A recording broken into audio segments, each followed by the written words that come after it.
sou Simone Amorim, falo com você hoje simultaneamente das minhas redes Opinião Simone Amorim e do meu canal do YouTube Opinião Simone Amorim, onde eu te convido para se inscrever se ainda não estiver inscrito, especialmente para falar sobre a nova lei de licitações, hoje sobre a formação de preços na nova lei de licitações. Na realidade, o que muda em relação à lei 8666?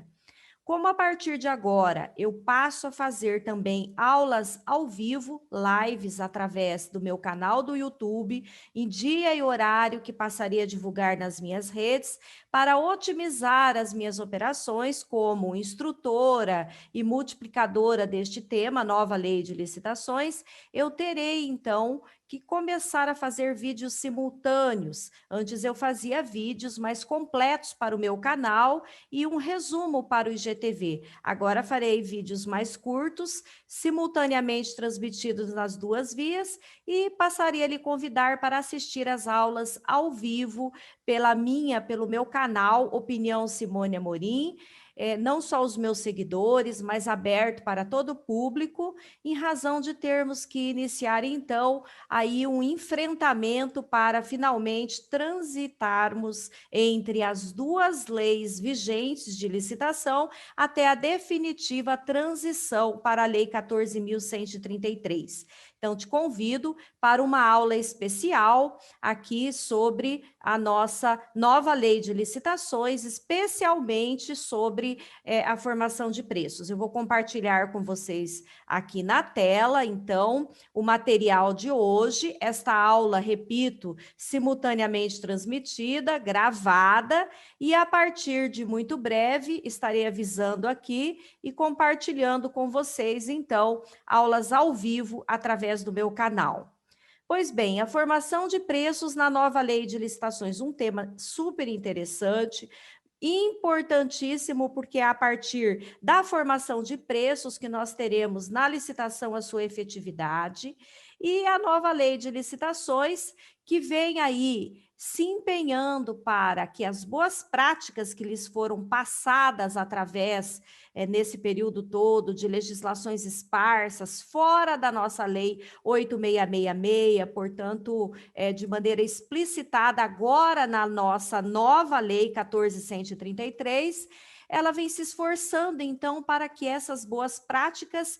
que tenham sido aplicadas, que realmente já estejam implantadas em cada órgão, facilite a transição. Ou seja, se você já estiver acostumado a aplicar, então, aquilo que vem sendo, em termos de precedente, prescrito pelas cortes de contas estaduais, municipais, pelo Tribunal de Contas da União e até por jurisprudências dos tribunais pátrios, certamente você não encontrará tantas dificuldades nesse momento da transição.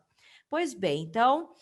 aqui hoje, falando sobre o artigo 23 da Lei 14.133, e lembrando que a nossa Lei 8.666 prescrevia, posto que os tribunais de contas, a partir da IN 5/2017, depois 73/2020, começaram a decidir e divulgar posicionamentos acerca de uma formação de preços válida a partir de uma cesta, contendo no mínimo 3 fontes alternadas, dentre as fontes prescritas geralmente pela União, para aqueles órgãos que não tinham as suas próprias fontes prescritas em normativo próprio. Então, pelo menos a partir da legislação da União, aquilo que serve de fonte e parâmetro para a sua precificação, sendo replicado para os demais entes. E aí ela trazia um rol de prioridades, que nós não vamos entrar aqui em detalhe, porque essa aula não se destina ao detalhamento da precificação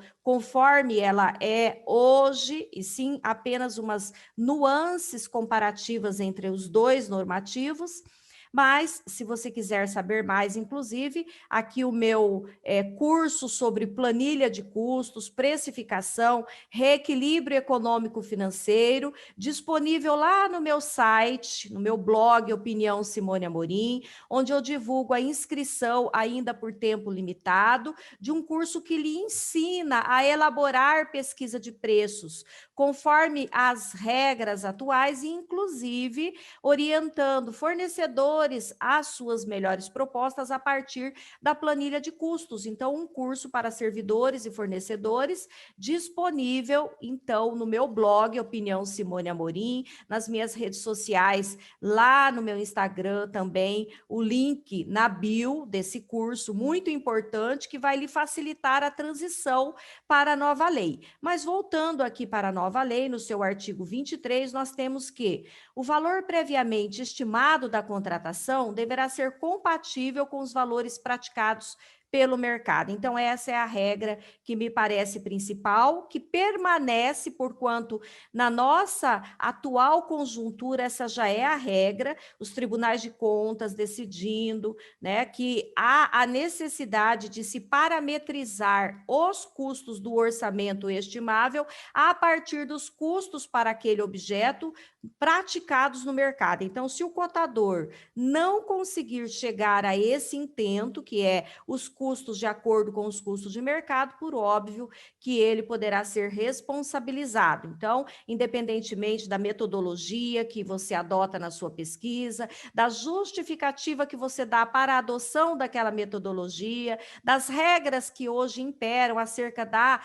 formalização, da materialização dessa pesquisa para inserção nos autos, independentemente, inclusive, de quais fontes você adotou, se você se utilizou sistemas privados, e eu falo muito sobre isso no meu curso de planilha de custos, como é que você deve fazer para legitimar esses sistemas privados, porquanto sistemas de bancos de preços somente públicos, né, o banco de preços somente válido aquilo que é advindo, colhido como amostra lá do banco de preços público, né, o nosso banco de preços, nosso painel de preços hoje, ou o banco de preços na saúde, né, o BPS, mas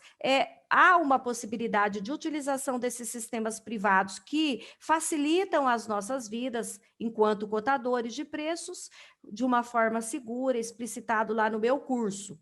Então, sempre a regra é, independentemente de qualquer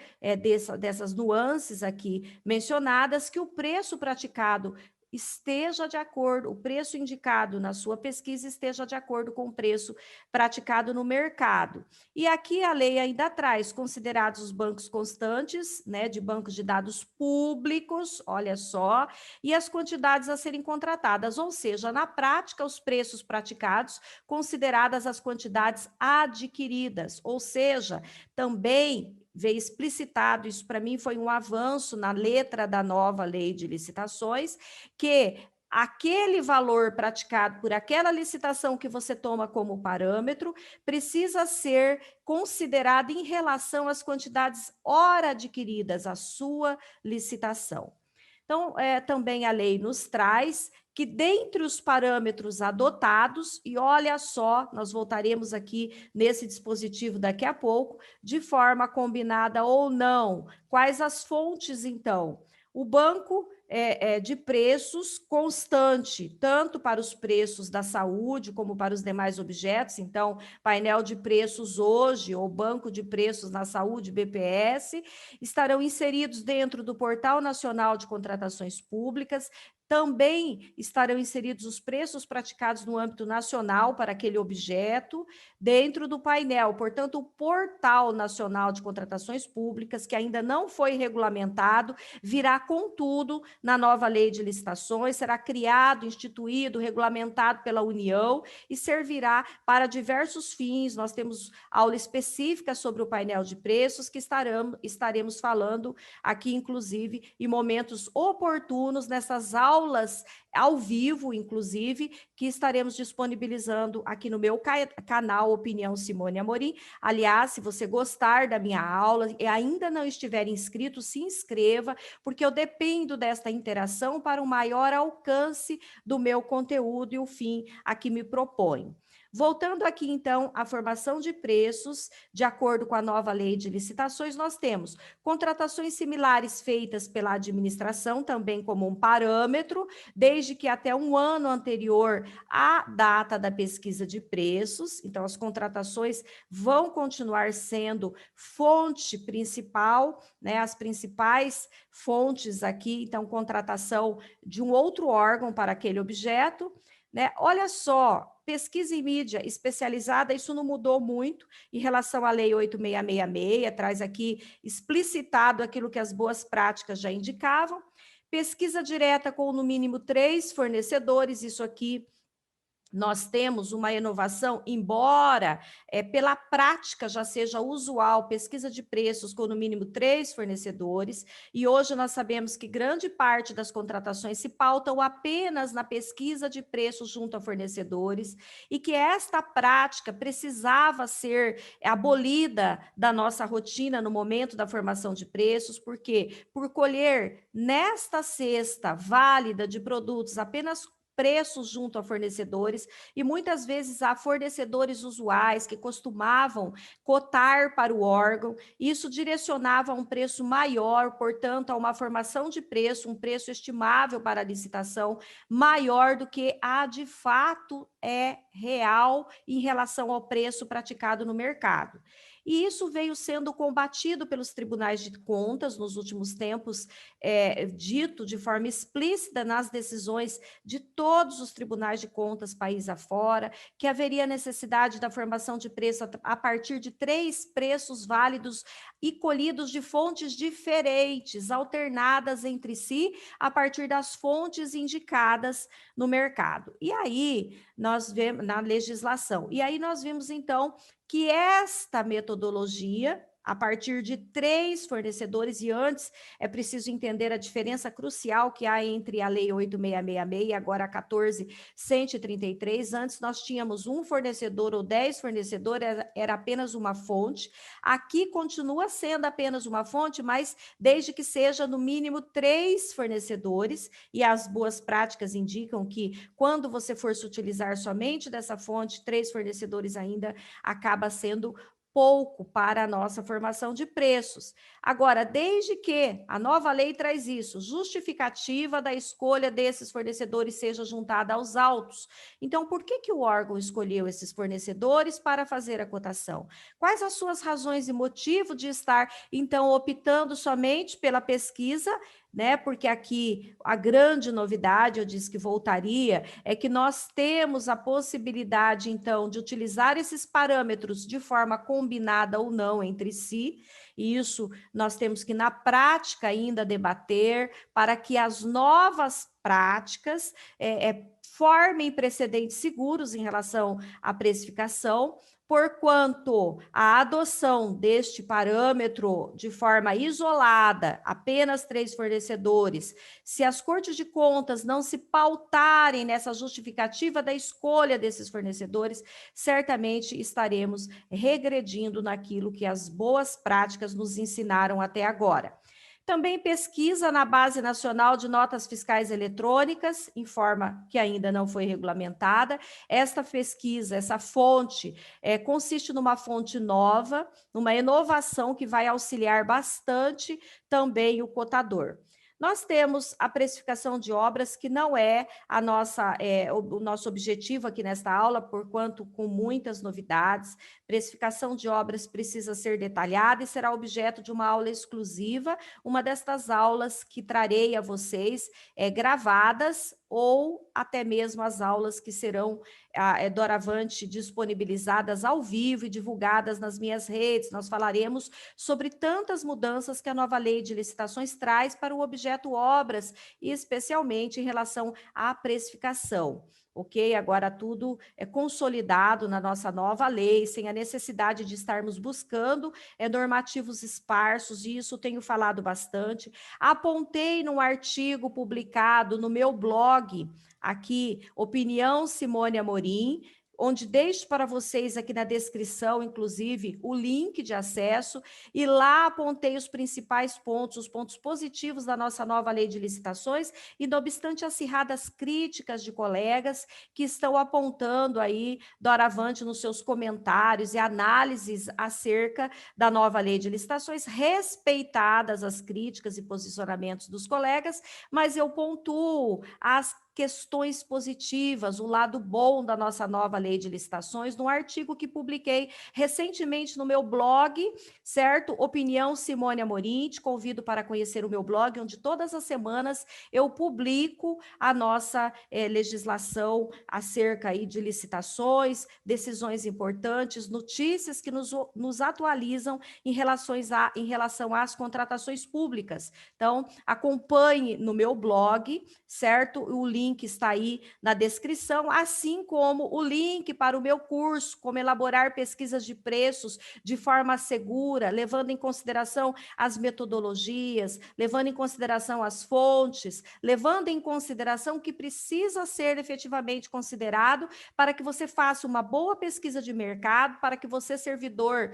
se atenha às necessidades no momento exigido da formalização das planilhas, para que você, fornecedor, entenda o que deve estar contido dentro das planilhas, certo? Seus custos diretos e indiretos, para os objetos que realmente precisam ali da sua planilha, e doravante, para o reequilíbrio econômico-financeiro de preços, você precisará necessariamente se especializar na formalização da sua planilha. Na nova lei de licitações, isso se faz imprescindível, porque a responsabilidade pela apresentação da sua proposta e da sua planilha passa a ser, doravante, muito mais sua do que as responsabilidades advindas do órgão em relação às questões trabalhistas, que antes estendidas também aos órgãos contratantes. Então, vamos nos ater, vou falar muito sobre isso nas nossas próximas aulas, mas vamos nos ater às novidades que a nova lei de licitações traz. E aqui a pesquisa de preços, então, de mercado, também a descrição aí, né, o link na descrição para o acesso direto, para o curso que vai lhe preparar para a transição, de acordo já com a nova lei de licitações e com aulas novas sendo inseridas no decorrer da prática, nesse período onde nós teremos que consolidar ainda os debates a partir de discussões diversas, país afora, sobre os temas de uma maneira individualizada para facilitar a nossa transição. Então, nós teremos ainda que regulamento próprio, alterando os parâmetros de fonte, só serão possíveis para recursos federais, e atenção para esta novidade, porque precificação pressupõe regulamento próprio também. Contudo, estas fontes e a forma de se precificar prescritas, aqui comentadas na nova lei de licitações, só poderão ser alteradas para novas fontes e alternativas próprias de regulamento interno dos entes, se os recursos originários operacionalizados naquela licitação não forem recursos advindos da União, forem recursos próprios. Então, esse é um importante normativo explicitado na letra da lei, uma alteração significativa que é relevante para a nova lei de licitações. Então, nas contratações realizadas por municípios, estados e Distrito Federal, desde que não envolverem recursos da União, o valor previamente estimado da contratação a que se refere o caput deste artigo poderá ser definido por meio da utilização de outros sistemas de custos adotados pelo respectivo ente federativo. Então, atenção na hora de regulamentar a sua pesquisa de preços no âmbito interno. Olha só, então, se não for possível a contratação pelos mesmos parâmetros das licitações nas contratações diretas, o contratado deverá comprovar previamente que os preços estão em conformidade com os praticados em contratações similares para aquele objeto da mesma natureza. E como é que fará, então, esta comprovação? Como é que o ente, ao contratar por dispensa ou inexigibilidade, se não tiver como adotar ali os parâmetros da licitação, fará a sua formação de preços? Então, a nova lei de licitações traz esta explícita norma, que já vinha, inclusive, sendo utilizado aí pelas boas práticas, recomendada pelas decisões dos tribunais de contas pátrios. Então, por notas fiscais emitidas por outros contratantes no período de até 1 ano da contratação pela administração, olha só, isso vai ser preciso amadurecer, porque aqui nós falamos administração e não administração pública, ou olha só, um outro critério aqui, ou por outro meio idôneo. Então, nós teremos aqui que estar ainda regulamentando estas questões relacionadas à contratação direta, formação de preços, inclusive porque pode ser que seja a primeira vez que aquele contrato, aquele objeto vai ser formalizado, aquele contrato vai ser formalizado, aquele objeto vai ser contratado pela administração pública, pode ser algo inédito, então nós precisaremos nos socorrer dos princípios constitucionais, precisaremos nos socorrer, né, como sempre, também de regulamento próprio. Então, hoje eu falei com vocês aqui sobre formação de preços, como é que vai ficar as principais alterações. Me parece que ainda teremos muito debate sobre isso, considerando aqui esses parâmetros de forma combinada ou não, alterando decisões que vêm sendo adotadas aí, que vêm sendo divulgadas pelos tribunais de contas pátrios, orientações no sentido da formação de preços a partir de 3 fontes, no mínimo, alternadas entre si. Aqui nós teremos, então, a responsabilidade do cotador explicitada por quanto, independentemente de qualquer situação, o preço precisa estar compatível com o mercado, e nós temos todas essas nuances discutidas aqui na aula de hoje. Fique comigo para a nossa próxima aula e acompanhe, então, a divulgação aqui pelas redes sociais, que no meu canal do YouTube, Opinião Simone Amorim, onde você, se ainda não for inscrito, se inscreva, colabore para a propagação, divulgação do meu conteúdo, maior alcance, e também participe das aulas, então, doravante formalizadas, ao vivo, sobre a nova lei de licitações, de forma gratuita, onde você, operador de licitações que precisa se preparar, estará interagindo, podendo esclarecer dúvidas e acompanhando o meu trabalho relacionado a contratações públicas. Forte abraço no seu coração e até a nossa próxima oportunidade.